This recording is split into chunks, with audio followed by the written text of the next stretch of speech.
I'm gonna do this real quick. I'm actually gonna run back through that replay and I'm gonna talk about what happened because I think it'll be worth seeing. So I'm gonna do that real quick. What did I do and what were his options?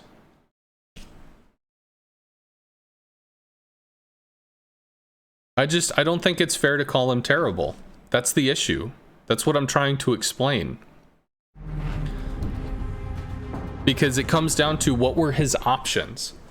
And when you're against a fighter build enemy CV in the FDR, because the FDR's biggest weakness is it's really slow. Which means that other CVs can out-position it and drop fighters. So, first things first. General quarters. Was that you? No, it was somebody else. All right, Pucker somebody? The Minotaur, cool. Okay, so the first thing I'm in the rocket planes for the Midway. Why? Because the rocket planes are fast. The bombs and torps are slow. Bombs are kind of medium speed because we use the unique upgrade to give them additional speed. But these are going to be the most responsive to the enemy planes. So first things first, the CV's going to do a spotting wave. Note, we are aborting our spotting wave to crowd control the FDR. So we're going to lose spotting too. Okay, rocket plane sighted. They're actually pretty far away, and in order to get here and get in front of him, I'm gonna burn an engine boost. So we run it all the way down to the bottom, pop the engine boost, get in front of him, drop. Now, because we dropped half a grid square in front of him, he cannot evade these planes. Literally cannot. Does not have the speed, because these are double increased patrol range, so that's 4.2 kilometer radius, and he's basically stuck in the center of it.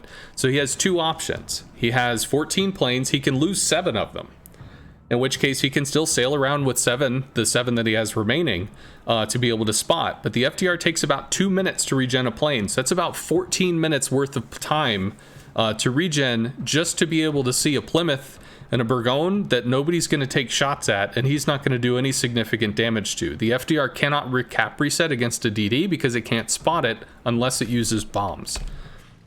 So he hangs out. He does want to get the spotting. The fighter is going to latch, and it's going to chase him. He does recall, but not fast enough. He loses 7 planes for his trouble. I'm already in another flight. I did not continue the scouting run. I'm moving to bombers because this is the second fastest asset on the Midway, and I'm going to be looking for the next group that he's got.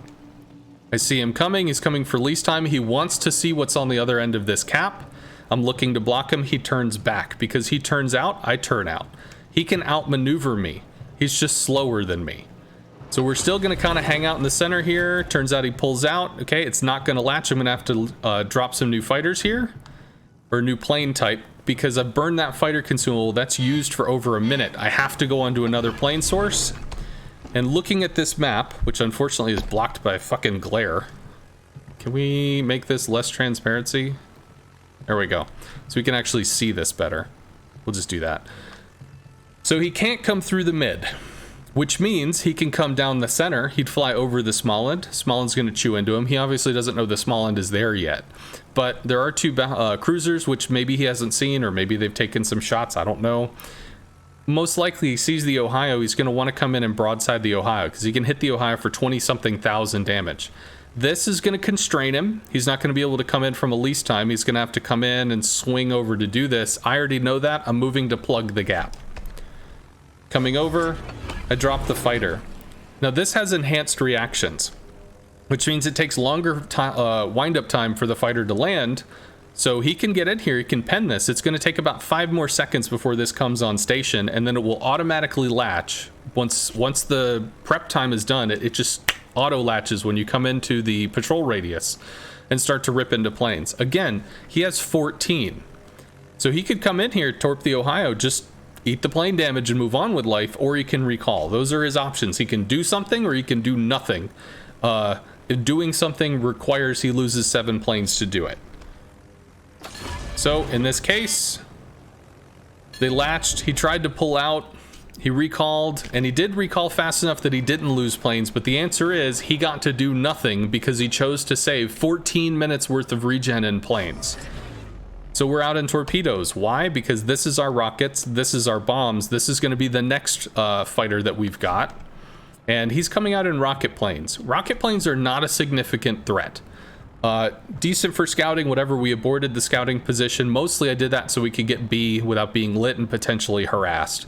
If he wants to come over here, he could fuck with a Burgoyne for a little bit. Rockets aren't going to do very much damage. Plymouth, I mean, if he gets a good shot on the Plymouth, maybe, but you have 5 people over here. There's no guns to scare the Plymouth. The Plymouth can circle, spin, do whatever the hell he wants to juke the CV, so the amount of damage that he can do is extremely low. So I'm making the conscious decision, CV can't do anything. I'm gonna work on this. So rather than chase him, I know this fighter is probably going down soon because it was placed back when we were still having this battle over the mid. I'm gonna come in on the Shima. I think I pre-drop here because this is a one-way trip. And we're gonna go in on the Shiki, pop the heals so that we don't lose all of our planes to AA, and do what we do. Now it's at this point that the CV has basically decided I'm not gonna be able to do fuck all if this midway is cock blocking me this entire fucking game. So one thing that you can do with the rocket planes is you have 32 mil pen. The side of a midway is I think 21, so you can broadside a midway, and I called this is going to be about 16,000 damage. Turns out it was 17, so he chunked me all the way down to here. Now he came in, I dropped a fighter. It's going to take him a while to wind up the attack. He's going to lose some planes because my job is to force him. If he's going to accept action, he's going to lose planes. 5 of them shot down to a fighter, 3 to anti-air, and we did actually proc the fighter consumable. So now we're looking for the next thing, torps. Torps are an extreme threat. We're going to watch the torps, and we're going to try to cock block them. He went ahead and recalled. So at this point, let's look at what's happened on the map so far. We have 4, you have 5, and actually the FDR is over here, so technically you have 6 people on this flank, which I kind of know because the planes are coming from this direction, but whatever. Which means you only have a Minotaur. So I've already been saying, get this cap, move up, take this cap. I've probably hit it a few times, like, take this please. At some point this Plymouth is gonna go, CV, will you light the Minotaur for me? Fuck the Minotaur. The Minotaur can't do anything. Take C. If the Minotaur wants to derp around in a circle out here, let him derp around in a circle. He doesn't matter. He has no backup, no reinforcements, no ability to defend C at all. The only thing that could theoretically work for him is if the FDR comes all the way over here and tries to work on the Burgoyne and keep him harried and slowed and whatever. So maybe the Minnow could fight the Plymouth or something? Realistically, that's not necessarily going to happen, and if we notice, a Worcester has come all the way in and buried himself here. If you back up, the Burgoyne can kill you, so you can't back up. You go forward, you've got 4 ships that are going to farm you, so you can't go forward, so you are stuck here. Now on the positive side, you are providing an AA blanket that if I try to come in on the Kurfürst or I try to come in on something else, you've got a 7-kilometer range. Granted, it's blocked by an island, but you've got an AA range that's going to sponge up planes if I try to attack anything. So this is bolstering the A push, but you already have A. You could just leave. 4 ships cannot push into 5 ships and expect not to get murdered. If you force these guys to get the fuck off the back line, get out of cover, get into open water, and get shot, they lose, you don't. The people that are taking ground lose health when they take ground. You've lost health, Kurfürst losing health. So, in general, this position is going to bait your Kurfürst forward, and he's going to die while you're behind an island.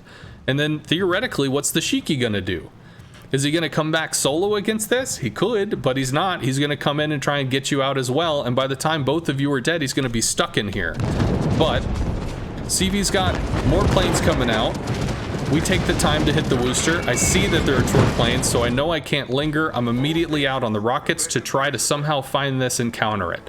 This is one of the biggest things that I'm paying attention to this entire effing game. And since he just shot me, I have to assume he probably wants to come back in on me.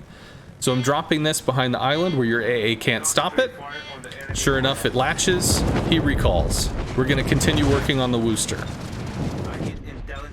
So at this point, our team has run so far that they don't have shots on you, and I don't know if I can get shots on you. I could go for the Kurfürst, but really even trying to interact with this is just hard, and you have almost no health. So, we have our team coming over pretty soon. He asked me, can you spot the Minnow? It's fuck the Minnow, take C.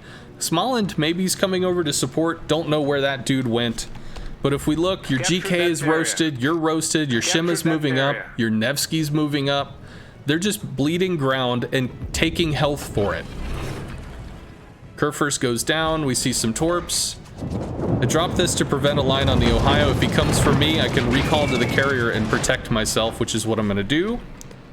Now, the FDR focused me because he's like, this motherfucker won't get off my dick. But if he was over on the Burgoyne, I mean, if he was able to shave 50,000 health off this, if I had to fly over here to try and counteract him instead of maybe work on you or something of that nature, I don't think it changes the outcome of the match. But I mean, theoretically, it helps the minnow at least brawl a Plymouth. But he's going to come in on us. We know he's coming in on us. So I fight her out here because I know it's going to latch, and then I call back and refight her a second time on the thought that maybe this will prep soon enough that it'll get in on the fight before he gets to me. Priority sector, he comes in, he loses shitloads of planes. He drops once, we take some damage. But at this point, you guys have lost 2. You're about to lose the sea cap. You guys are stuck in an area about to get farmed by 4 people and you're small and fucked off. How do you win this match? What was it that the CV could have done that somehow made this match a win?